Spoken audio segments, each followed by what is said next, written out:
Estás com interesse em saber se Epicuro tem razão quando, numa das suas cartas, censura aqueles que afirmam que o sábio se contenta consigo mesmo e por isso não tem necessidade de amigos. Essa crítica fala Epicuro a Estilbão e a outros para quem o máximo bem consiste na impassibilidade do espírito. Pensa, portanto, se não seria preferível falarmos em invulnerabilidade do ânimo, ou em ânimo situado para lá de todo o sofrimento. A diferença entre a nossa escola e a deles é que o sábio, na nossa concepção, embora sinta, domina todo o sofrimento. Na deles, nem sequer o sente. Entre nós e eles existe um ponto em comum. O sábio contenta-se consigo próprio. Tal não implica que, embora se baste a si próprio, ele não deseje ter um amigo, um vizinho, um companheiro. E até que ponto se contenta consigo mesmo, mostra-o o fato de, por vezes, se contentar com uma parte de si. Se uma doença, se um inimigo lhe cortarem uma mão, ele contentar-se-á com o que lhe resta, e conservará tanta alegria de espírito, depois estrupiado, como tinha quando possuía um corpo válido. No entanto, embora não se queixe de sua mutilação, prefere não a sofrer. E nesse sentido que o sábio se contenta consigo mesmo. Não que deseje, mas sim que possa prescindir de amigos. Vocês estão sacando, né? Ele está falando aqui das semelhanças entre o epicurismo e o estoicismo. E tem uma coisa que a galera vive perguntando de assim, Plato, você não acha que o estoicismo é totalmente, sabe, é uma utopia tal? A ideia aqui é que o epicurismo é que é a utopia. Que é você realmente não sentir o negócio. Ele fala o termo apatheia e discute a tradução da apatheia. Não ser afetado pelas coisas. Peraí, deixa eu me submeter ao tirano Church. O que você quer? Apatheia é um bom termo aqui. Invulnerabilidade do ânimo é um bom jeito. Melhor coisa pra traduzir aqui. E a diferença entre a nossa escola deles é que eles não sentem, a gente sente, mas domina. É nesse sentido que o sábio se contenta consigo mesmo. Não que deseje, mas sim que possa prescindir de amigos. E ao dizer que possa, entendo que isso suportará com firmeza de ânimo a perda de alguém. Na realidade, ele nunca estará sem amigo algum, porque tem a possibilidade de rapidamente reparar a falta. Tal como Fídias, se perdesse uma estátua, imediatamente esculpiria outra. Assim, o sábio, verdadeiro especialista em fazer amizades, em um lugar do amigo perdido, depressa arranjaria outro.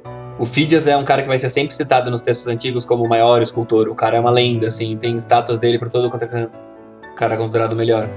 Então, isso é uma coisa aqui que ele caracteriza o sábio como especialista em fazer amizades. Interessante isso aqui, né? Pelo menos o sábio estoico.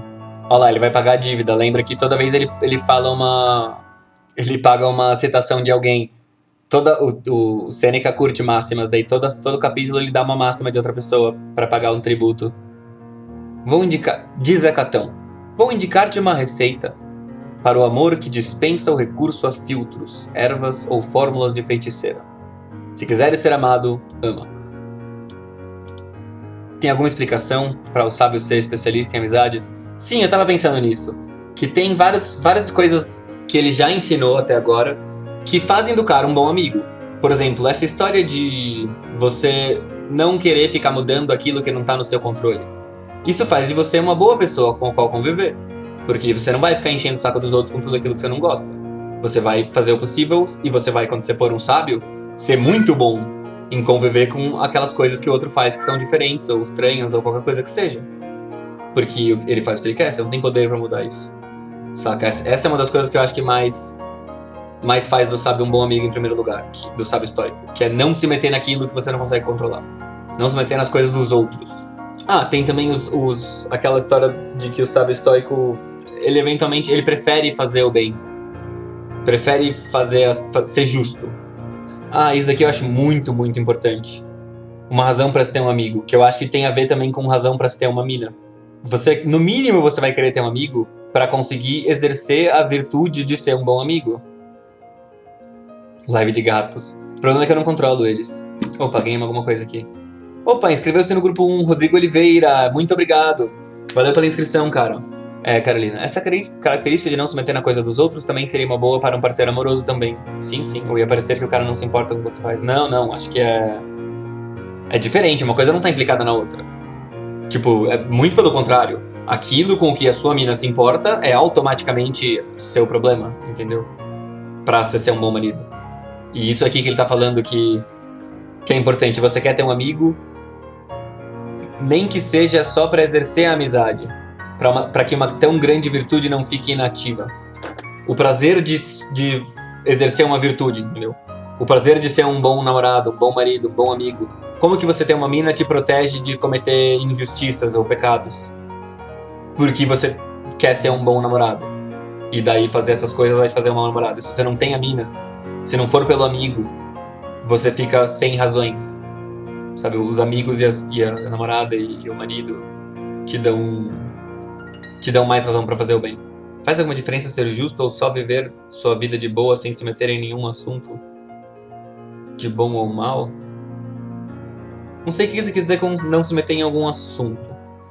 Mas eu acho que, assim, essa questão é aquela questão do, tipo, se tem alguém cometendo uma injustiça perto de você e você não interfere, isso é culpa sua. E daí o que eu acho sobre isso é que não tem a resposta última porque depende do contexto. Eu acho que, em geral, não é problema seu e não é responsabilidade sua mesmo. Mas tem situações em que é. E daí, se você não fazer nada, foi cuzão da sua parte. Sabe o exemplo que eu tô? Que eu penso? A galera teve uma discussão enorme lá no meu grupo de doadores uma vez sobre os caras ajudarem a menina que tá sendo atacada, sabe? Um ladrão, alguma coisa assim, ataca uma mulher e daí todos os homens em volta não ajudam, só olham. Porque não é problema deles, porque a lei é ruim com eles e também, sabe, se o cara se meter vai ser processado, não sei o que. Tipo, tá ligado isso? É injusto o cara não ajudar, sendo que ele nem é obrigado. E daí, eu sinto que as pessoas discutindo isso no vácuo é inútil, porque a questão não é isso. A questão é, qual é o tamanho do cara? Quais são as armas desse cara? Qual é o seu tamanho? Onde você tá do ônibus? Vamos supor que você tá no ônibus e daí o cara tá com uma mina. É um cara gigante com 3 guarda-costas com um fuzil. É justo você não reagir. Mas é um cara metade do seu tamanho, desarmado, e você tá com um bastão na mão, e o cara tá de costas pra você. É injusto você não fazer nada. Sabe o que eu tô falando? Então é totalmente contextual. E tipo, é óbvio. Só que as pessoas nem lembram e nem pensam nesses termos, porque esses termos a lei não pode calcular neles. As pessoas esquecem de justiça com J maiúsculo e vão pensar em lei. E daí tipo, tá, mas como é que você vai fazer uma lei pra saber se foi exatamente justo ou injusto? Sei lá, velho, aí já é outra história. Mas o ponto é, realmente dá pra você ser justo e não se meter na maior parte das coisas, mas se você tiver uma oportunidade de ajudar com baixíssimo risco uma injustiça de ser cometida, daí eu acho que é sim sua responsabilidade, mas que a resposta a priori não é muito fácil. Você vai ter que avaliar a situação no fim das contas. Viver em sociedade é o que te sociabiliza ou te torna sociável? É uma pergunta ou uma afirmação? Viver em sociedade é o que te sociabiliza e te torna sociável. E aí, Platinho? E aí, Lucas Leal? Grande Lucas Leal. Mas então, isso daqui de exercer a virtude é importante de ter um amigo. Pra você ser um bom amigo é legal, e é legal ser um bom marido, um bom namorado. O exemplo que eu tinha pensado era com relação a você, tipo, não ser promíscuo, sabe? Uma razão que seja forte o suficiente, tão grande quanto tipo, eu não vou trair a minha mulher, sabe? Uma razão dessa você consegue nem pensar. Tipo, se você começar a ter um pensamento impuro, você já tipo, não, é sacanagem, sabe? Eu não vou pensar porque eu tenho a minha mina. Não vou ficar entretendo essas ideias. Isso é a sua mina te protegendo de fazer um negócio que já na verdade nem deveria estar fazendo, saca? Por aí que é. Não penso, eu não sei muito bem com relação às minas, como que elas falariam isso. Como eu conheci a filosofia, mano, eu não tenho certeza, mas a história que eu conto é que o primeiro livro que eu li foi O Mundo de Sofia. E aí, a partir de então, e eu tinha tipo 12, 13 anos, a partir de então eu nunca mais eu sempre gostei de filosofia, virou uma coisa com a qual eu me identificava. A importância que o estoico dá me lembra um pouco, no caso do Aristóteles é mais marcante isso, né, mas é comum na antiguidade que a galera identifique felicidade com virtude. E isso tem a ver com o fato de, eu falei num dos meus vídeos do estoicismo sobre isso. O termo felicidade para eles é uma coisa que os outros atribuem. Não é uma coisa que você pode falar, eu sou feliz. Felicidade é uma imagem pública. E daí todos os sábios falam disso, que você nem pode dizer se um cara realmente é feliz até a morte dele. Por quê? Porque você precisa ver o que aconteceu na vida inteira. Então tem um cara que parece super feliz, milionário e tal, não sei o quê, mas dele teve um fim trágico, horrível e sacanagem. O exemplo que dão disso é o Croesus, sei lá como traduzem, que era o cara mais rico, o rei da Lídia.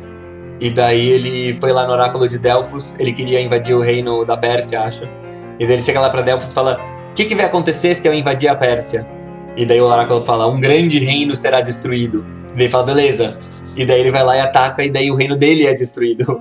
E daí ele, sabe, a vida dele que parecia super gloriosa, ganhou impérios e tal, Foi horrível. Alguém que seja tomado por amigo por motivo de sutilidade deixará de agradar quando deixar de ser útil. Mano, o Oráculo de Delfos é o maior troll da história do universo, mano. Por isso mesmo, no grande cópia de amigos, rodeia os ricaços, enquanto a solidão é a panagem dos arruinados. Os amigos fogem de onde são postos à prova. Daí todos esses tristes exemplos de deserções ou traições ocasionadas pelo medo. Necessariamente nessas amizades, o princípio e o fim estão em completo acordo. Quem começou a ser amigo por conveniência, deixa de o ser também por conveniência. Qualquer interesse prevalece contra a amizade, se nelas procurar outro interesse que não ela própria. Sim, mas eu diria também que mais ou menos, né? Que às vezes a amizade começa por interesse e ela acaba se desenvolvendo. Sabe, que nem no caso de um amor mesmo. Você na verdade só queria pegar a mina porque ela é gostosa, tá ligado? Mas daí você de repente começa a amar ela. Ou você, sabe, você só virou amigo do cara porque você tava indo caçar com o cara e você tem fome. Mas daí o cara virou seu brother e você realmente começa a pegar a afeição. Para que arranjar um amigo então? Para ter alguém por quem possa morrer. Alguém que possa acompanhar ao exílio. Alguém por quem me arrisque e ofereça a morte. Eu acho que tem uma coisa que a galera subestima nisso de, tipo, morrer por alguma coisa. É meio bad morrer por nada em vão, sabe? Você tem que morrer. E se você não morrer por alguma coisa, você vai morrer em vão. E morrer em vão é bem pior do que morrer por alguma coisa. Segue-se que meio que morrer por alguma coisa é a melhor coisa que você pode fazer. Saca? Com relação à morte, pelo menos. Então, ter amigos pra você salvar, tipo, é uma oportunidade aí, sabe? Se você estiver perto da morte, você tem um amigo pra quem se matar e daí você tem uma morte digna. Isso é que é Ludis, que tem em vista o interesse, que considera vantagens práticas, isso não é amizade, é uma negociata. A paixão amorosa tem indubitavelmente algo de semelhante com a amizade. Olha lá, ele vai fazer o exemplo que eu falei. É uma amizade levada até a loucura, olha que interessante. Pois quem há que se apaixone por motivos de interesse, de ambição e de glória? É o amor que por si mesmo, abstraindo-se de tudo mais, faz o espírito arder com o desejo da beleza, de mistura com uma certa esperança de afeto recíproco. Ora, bem será possível que de uma causa mais elevada resulte um afeto moralmente condenável? Não se trata agora, dirás tu, de saber se a amizade deve ser desejada por si mesma. Pelo contrário, nada importa mais demonstrar. Porquanto, se deve ser desejada por si mesma, então pode aceder a ela precisamente aquele homem que se basta a si próprio. Para ter uma vida feliz, basta ter um espírito são, elevado e indiferente à fortuna. Olha lá, essa frase é muito boa. A história de ser indiferente à fortuna é sempre essencial para eles. Tipo, você não pode ficar chateado com o que acontece. Você tem que ser independente do tempo nesse sentido, do que acontece, que você não controla. É um site que todo mundo que gosta de ler e que tá na faculdade e tal devia procurar. Eu recomendo que todo mundo dê uma olhada nisso. Uma análise apresentada por Crisipo. Olha lá, vai sair uma pérola. Diz ele que o sábio não carece de nada, conquanto precise de muitas coisas. O insensato, pelo contrário, não precisa de nada, precisamente porque não sabe o uso correto de nada. No entanto, carece de tudo. Como será eventualmente a vida do sábio se tombar no cativeiro, isolado e sem amigos, se for abandonado no meio de um povo estranho, se errar pelo oceano em longas travessias, se for parar a um local deserto? Será como a vida de Júpiter, quando o universo se dissolver e todos os deuses se confundirem na unidade, quando gradualmente a natureza for perdendo o movimento, ele repousará em si mesmo, todo entregue ao seu pensamento. O mesmo fará o sábio. Fechar-se-á dentro de si, estará na presença de si próprio. Enquanto lhe for possível ordenar a vida à sua vontade, ele bastar-se-á a si mesmo, mas contrai matrimônio. Bastar-se-á a si mesmo, mas procria filhos. Basta-se a si mesmo, falei tudo errado, mas deixaria de viver se o não pudesse fazer entre homens. Disposição natural, amizade, isso é interessante também. Tipo, por que viver em sociedade se você não precisa de uma sociedade? Porque eu tenho uma disposição natural para viver em sociedade e eu quero viver de acordo com a natureza. É racional. Melhor viver de acordo com a natureza do que não. Tem que ler Cartas a Lucílio, mano, sempre falo isso, ó, pra quem não manja muito do estoicismo e tal. Cartas a Lucílio, do Sêneca, e Encheiridion, ou Manual de Epiteto. Esses dois livros, mano, te carregam. São sensacionais. Mas o Cartas a Lucílio eu acho que realmente é um livro que... A maior parte do estoicismo tá nas Cartas a Lucílio. Porque é o contexto perfeito. É o Sêneca ensinando pra um sobrinho da vida dele lá. Pra um cara jovem, mais adulto e inteligente. Epiteto é muito mito, né, mano? Não, todos os meus bens estão aqui comigo. Boa essa frase. O Estilbão perdeu tudo. Sociedade foi tomada, seus filhos, a mulher pereceram. Tudo era pasto das chamas. Sozinho, E, apesar de tudo, feliz. Estilbão partia. Quando Demétrio, aquele que das cidades destruídas tomou o cognome de Policertes, lhe perguntou se havia perdido alguma coisa. A resposta do filósofo: não, todos os meus bens estão comigo. Isto é que é ser um homem forte e indomável, capaz de vencer a própria vitória de seu inimigo. Olá, mano. Nada perdi, disse ele. E com isso forçou Demétrio a duvidar de seu triunfo. A justiça, a virtude e a prudência, este simples fato de não considerar como bem algo que se possa perder. Esses são os bens dele, são as virtudes dele. Porque essas ele não pode perder. Olha lá, ele vai dar mais uma máxima aqui. Quem considera diminutos os seus bens, mesmo quando é senhor de todo o mundo, esse homem é um indigente. Ou, se preferires, a mesma dita de outra maneira. Indigente é o homem que se não julga imensamente feliz, mesmo que seja imperador do mundo. Que a pior coisa de todas é você ter muita coisa e tá na bad. E se ele perde a memória, perderia a virtude? Então, Teus, eu não tô muito convencido de que você não perde a virtude. Mas ele diz: não é feliz o homem que não se julga feliz. Mas daí ele fala assim: pô, mas então quer dizer que qualquer um que se considera feliz, que fala eu sou feliz, GG, o cara é feliz, o cara pode ser um idiota, um verme. Daí ele fala: não, o que interessa não é o que ele diz, mas é o que ele sente. E o que ele sente continuamente, não num dia qualquer. Tipo, o cara que é o senhor de escravos, desmedido, intemperante, sabe, que que trai a esposa com as escravas e sei lá o quê. Esse cara não vai ser verdadeiramente feliz. Ele não sabe se controlar, ele vai estar feliz naquele momento que ele tá cometendo a desmedida e depois não vai estar, sabe, vai ser uma instabilidade. E o Tails tentando me convencer. Sandman daria mais Ibope, hein? Não, mas não é só pelo Ibope, eu tô terminando aqui o capítulo e também eu vou usar isso pra postar depois. Ninguém que se diz justo é justo.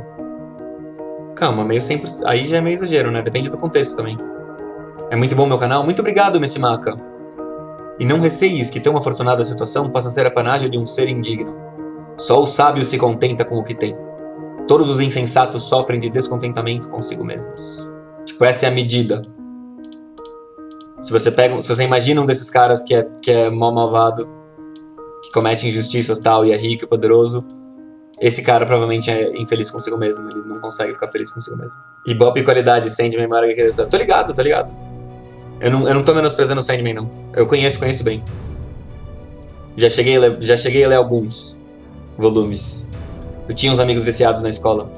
É um dos poucos quadrinhos que eu conheço. Mas então, galera. Opa. Cracojin, valeu por me seguir, mano. Ó o Samuel deu $1 a mais agora. Samuel, top donator aqui no 12. Alguém quer me dar um sub antes de eu desligar? Ou dar uma doação antes de eu desligar? Tô com sono. Tá na hora já. Terminamos de ler o 10. Depois eu edito isso daí e vou postar lá no meu canal Potinho BR. Peraí. Seymour. Ler em voz alta facilita a compreensão? Já pensei bastante sobre isso. Eu acho que ela não substitui. Eu acho que a leitura em voz alta pareada com a leitura normal é boa. Mas eu acho que ela tem que ser um complemento e não é tão bom quanto a leitura, infelizmente. Eu acho que o ler em voz alta não é tão bom, mas o contar pro outro é supremo. Mas você precisa ter, sabe, precisa ser mais do que só ler em voz alta. Mas é útil, você pode ler em voz alta e daí você grava e daí você escuta depois. E daí, isso eu acho que ajuda bastante. Porque você fica lembrando a sua voz, você decora frases e tal. Dá pra ensinar cinismo pra mendigos? Mano, eu acho que os mendigos já são cínicos, em geral. Obrigado por ser homem, valeu, GG. Manda um set de Naruto? Não vou, mano, eu tenho medo de direitos autorais, eu nem entendo ainda como funciona. Mas beleza, então, galera, obrigado por serem homens e mulheres. Obrigado, Tails, obrigado, Tainá. Gostou da dica, Tainá? É nóis, mano. Então, e aí, Amazing, Casa Grande. Ninguém mais quer um boa noite, um shout out. Cadê a Carolina? Boa noite, Carolina. Boa noite, Brandon. Mac Maca. Templário. Samuel. Jaspers. GG Hardcore. Valeu, galera. Valeu por colar, por se comportarem, por ter uma stream de boas. Samuco06. Falou, Subdeath. Gilmar Manuel, falou. Liberum. Só porque eu cheguei acabou. Renato Gabriel, Estraga Festas. Tchau, Gil007.